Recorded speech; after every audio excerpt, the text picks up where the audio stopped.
Hello guys, നമ്മൾ ഇന്ന് ചെയ്യാൻ പോകുന്നത് ഫാളിങ് ഇൻ സ്മൈൽ എന്ന ഡ്രാമയുടെ എപ്പിസോഡ് 13 ആണ്. ഈ എപ്പിസോഡിൻ്റെ സ്റ്റാർട്ടിങ്ങിൽ CK ടീമുമായി ജയിച്ച് ഫൈനലിലേക്ക് സെലക്ട് ചെയ്തു വന്ന അവരെ എല്ലാവരെയും ഒരു ഗിഫ്റ്റ് എല്ലാം കൊടുത്ത് റോയ് സ്വീകരിക്കുന്നത് കാണിച്ചുകൊണ്ടാണ്. അങ്ങനെ ഗെയിമെല്ലാം കഴിഞ്ഞ് ചെങ്ങും ടോങ്ങും കൂടി ഒരുമിച്ചിരുന്ന് ഭക്ഷണമെല്ലാം കഴിക്കുകയായിരുന്നു. കോമഡി എല്ലാം പറഞ്ഞ് റൊമാൻസ് എല്ലാം ചെയ്ത് അവർ രണ്ടുപേരും അതേസമയം അങ്ങനെ ഇരിക്കുമ്പോഴാണ് നേരെ അവിടേക്ക് എല്ലാവരും വന്നത്. റോയ് വന്നുകൊണ്ട് പറയുന്നുണ്ട്, നിങ്ങളിനി ഫൈനലിലേക്ക് സെലക്ട് ചെയ്തതാണ്, അതുകൊണ്ട് നിങ്ങൾക്ക് ഒരുപാട് റൂൾസ് ആൻഡ് റെഗുലേഷൻസ് ഒക്കെ പാലിക്കേണ്ടി വരും, അതേപോലെ തന്നെ നിങ്ങളുടെ റൊമാൻസ് എല്ലാം കുറയ്ക്കേണ്ടി വരും എന്നെല്ലാം പറയുന്ന സമയത്ത് നേരേക്ക് പറയുന്നുണ്ട്.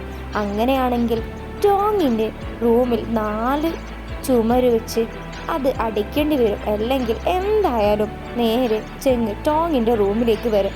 ഇതെല്ലാം പറഞ്ഞ് അവരവിടെ ഇരുന്ന് ചിരിക്കുന്ന സമയത്താണ് നേരെ ലൂ പറയുന്നത്, അങ്ങനെയാണെങ്കിൽ അവൾ എങ്ങനെ റൂമിന് പുറത്തേക്ക് ഇറങ്ങും, അവൾക്ക് ഫൈനലിൽ കളിക്കണ്ടേ എന്നെല്ലാം ചോദിക്കുന്നുണ്ട്. വളരെയധികം സംശയത്തിനാൽ ലോയ് ചോദിക്കുന്നത് കേട്ട് കെ പറയുന്നുണ്ട്, നിനക്കൊന്നും പറ്റിയിട്ടില്ല, നീ ഒന്നും മിണ്ടാതെ ഇരിക്കും, അതേ നിന്നെക്കൊണ്ട് പറ്റുകയുള്ളൂ എന്നെല്ലാം പറയുന്നുണ്ട്. അങ്ങനെ അവർ ഫൈനലിലേക്ക് സെലക്ട് ആയത് പേരിൽ റൂയുടെ ചെലവിൽ അവരെല്ലാവരും ഭക്ഷണം കഴിക്കാൻ പോകുമ്പോഴാണ് അവർ നേരെ ഡ്രാഗൺ ടീമിലുള്ള അംഗത്തെ കാണുന്നത്. ഡ്രാഗൻ്റെ ഈ ഒരുപാട് ലവേഴ്സിൻ്റെ ഒക്കെ പ്രശ്നമായത് കാരണം അവരുടെ ടീം തന്നെ ഡിസ്ക്വാളിഫൈ ആയത് കാരണം അവർ വളരെയധികം സങ്കടത്തിൽ അവിടെ ഇരുന്ന് ഭക്ഷണമെല്ലാം കഴിക്കുകയാണ്. അങ്ങനെ അവർ നേരെ ZGDXനെ കാണുന്നുണ്ട്.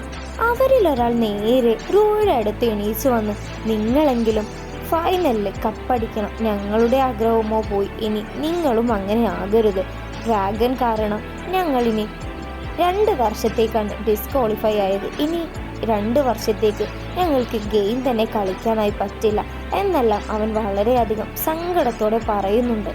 അങ്ങനെ ഇതെല്ലാം കേട്ട ചെങ്ങാണെങ്കിലോ, നിങ്ങളുടെ ക്യാപ്റ്റനോട് ആദ്യം ഒന്ന് അടങ്ങാൻ പറയണം, അവൻ കാരണമാണ് നിങ്ങൾക്കിങ്ങനെ പ്രശ്നമെല്ലാം വന്നത്, എല്ലാവരുമായി റിലേഷനിലായാൽ ഇങ്ങനെയൊക്കെ കുഴപ്പമുണ്ട് എന്നെല്ലാം പറയുന്നുണ്ട് നേരെ ചെങ്. അങ്ങനെ പിറ്റേന്ന് നേരെ ഫൈനലെല്ലാം കളിക്കാനായി അവർ നേരെ വിദേശത്തേക്ക് എല്ലാവരും കൂടി എത്തിച്ചേരുന്നുണ്ട്. അങ്ങനെ അവിടെ എത്തിയ ഫാറ്റി ആണെങ്കിൽ അവിടുത്തെ ഒരുപാട് ഭക്ഷണമെല്ലാം വാരി കഴിക്കുന്നുണ്ട്.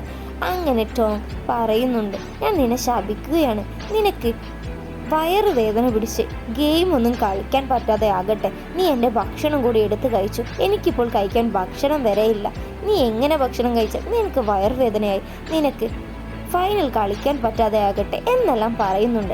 അങ്ങനെ അല്പം സമയം കഴിഞ്ഞ് നേരെ ടോങ്ങിനെ അവളുടെ ഫ്രണ്ട് വിളിച്ച്, നിന്റെ ബർത്ത്ഡേക്ക് ചെങ്ങ് എന്ത് ഗിഫ്റ്റാണ് തരിക എന്നെല്ലാം ചോദിക്കുന്നുണ്ട്. ഇതെല്ലാം കേട്ട അവളാണെങ്കിൽ, ഇപ്പോൾ ഞങ്ങൾക്ക് ഫൈനലാണ്, ഇപ്പോൾ തന്നെ ഇതെല്ലാം കേട്ട് അതിൻ്റെ പേരിൽ എനിക്ക് വലിയ ഗിഫ്റ്റെല്ലാം വാങ്ങിത്തരാനായി നടക്കും ചെങ്ങ്, എന്തിനാണ്, അതിൻ്റെ ഒന്നും ആവശ്യമില്ല, നീ ആരോടും പറയണ്ട, അവനിപ്പോഴും ഒന്നും അറിയില്ല അങ്ങനെയെല്ലാം പറയുന്നുണ്ട്. അതേസമയം ടോങ്ങിൻ്റെ ബ്രാക്ക് വലിച്ചതുപോലെ തന്നെ ഫാറ്റിക്ക് നല്ല വയറുവേദനയാകുന്നുണ്ട്. ഫാറ്റി ആണെങ്കിൽ ബാത്റൂമിലിരുന്ന് എന്നെ ഒന്ന് ഹോസ്പിറ്റലിലേക്ക് കൊണ്ടുപോ എന്നെല്ലാം ടോങ്ങിനോട് ചെങ്ങിനും പറയുന്നുണ്ട്.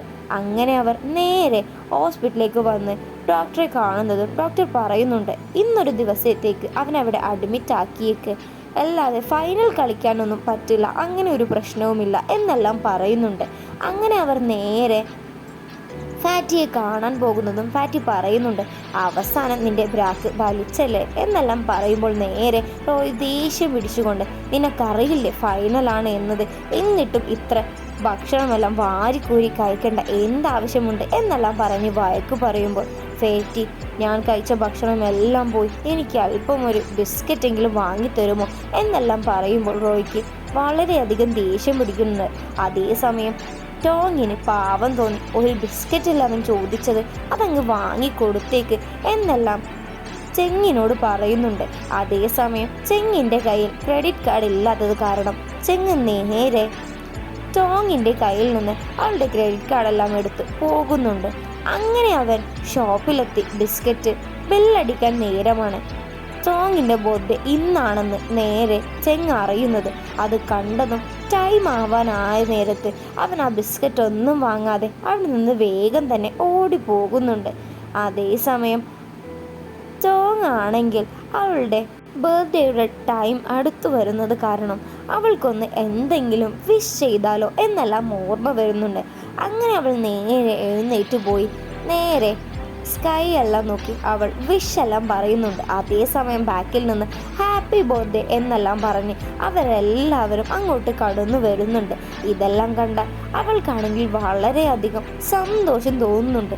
അങ്ങനെ നേരെ ചെങ്ങ് വന്ന് അവളുടെ ഹാപ്പി ബർത്ത്ഡേ പറയുമ്പോൾ അവൾ പറയുന്നുണ്ട്, ഇതെല്ലാം എങ്ങനെ നീ അറിഞ്ഞു എന്നെല്ലാം ചോദിക്കുമ്പോൾ നിന്റെ ക്രെഡിറ്റ് കാർഡ് എൻ്റെ കയ്യിലായിരുന്നു എന്ന് പറയുന്നതും അവൾ നേരെ അവനെ കിസ് ചെയ്യുന്നുണ്ട്. എന്നിട്ട് വിഷ് ചോദിക്കുമ്പോൾ അവൻ നേരെ അവൾക്കായി ഒരു ചെയിനെല്ലാം കെട്ടിക്കൊടുക്കുന്നുണ്ട്. ഇതെല്ലാം കണ്ട് അവരെല്ലാവരും ഇത് വളരെയധികം റൊമാൻറ്റിക് ആയല്ലോ എന്നെല്ലാം പറയുന്നുണ്ട്.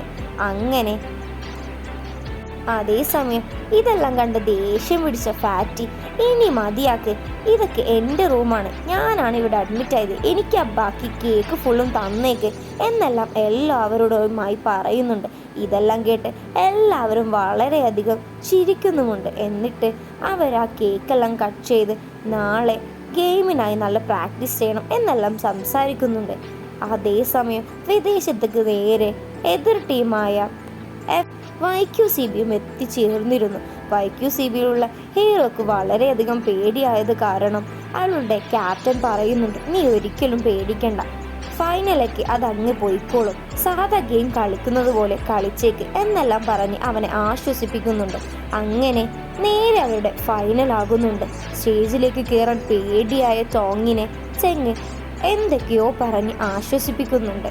ഇത് ഒരാളുടെ ജീവിതത്തിൽ കുറേ പ്രാവശ്യം വരും, പക്ഷെ അതിന് ഒരുപാട് കഷ്ടപ്പെടണം, ഞങ്ങൾ ഈ കഷ്ടപ്പെട്ടത് കാരണമാണ് ഞങ്ങൾ ഇവിടെ പോകുന്നത്, അപ്പോൾ ധൈര്യം സംഹരിച്ചു പോവുക എന്നെല്ലാം പറയുന്നുണ്ട്. അങ്ങനെ അവരുടെ രണ്ട് ടീമിൻ്റെയും എൻട്രി ആകുന്നുണ്ട്.